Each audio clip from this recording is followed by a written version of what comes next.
சென்னை ஆயிரம் விளக்கு சட்டமன்ற தொகுதிக்குட்பட்ட பகுதிகளில் மத்திய சென்னை திமுக வேட்பாளர் தயாநிதி மாறன் தீவிர வாக்கு சேகரிப்பில் ஈடுபட்டு வருகிறார். அதன் கூடுதல் விவரங்களை எமது செய்தியாளர் கார்த்திக் ராஜா வழங்க கேட்கலாம். வணக்கம் கார்த்திக் ராஜா, விவரம்.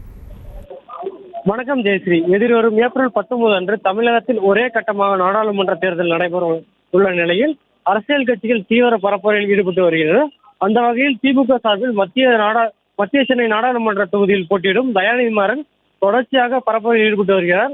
அதன் தொடர்ச்சியாக இன்று ஆயிரம் விளக்கு சட்டமன்ற தொகுதிக்குட்பட்ட தியாகராய நகர் தெற்கு போக் சாலையில் தொடங்கி பல்வேறு பகுதிகளில் மேலதாளங்கள் முடங்க பரப்புரையில் ஈடுபட்டு வருகிறார். உடன் ஆயிரம் விளக்கு சட்டமன்ற உறுப்பினர் எழிலன், திமுக மாவட்ட செயலாளர் சிற்றரசு உள்ளிட்டோர் வாக்கு சேகரிப்பில் ஈடுபட்டு வருகிறார்கள்.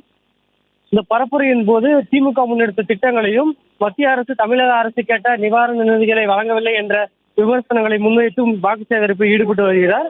இந்த வாக்கு சேகரிப்பின் போது அவருக்கு வழியெங்கும் பொதுமக்கள் மலர் தூவி வரவேற்பு அளிக்கப்பட்டதை பார்க்க முடிந்தது. ஜெயஸ்ரீ,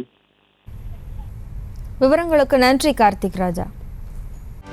செய்திகளை உடனுக்குடனும் துல்லியமாகவும் தெரிந்து கொள்ள சப்ஸ்கிரைப் பண்ணுங்க.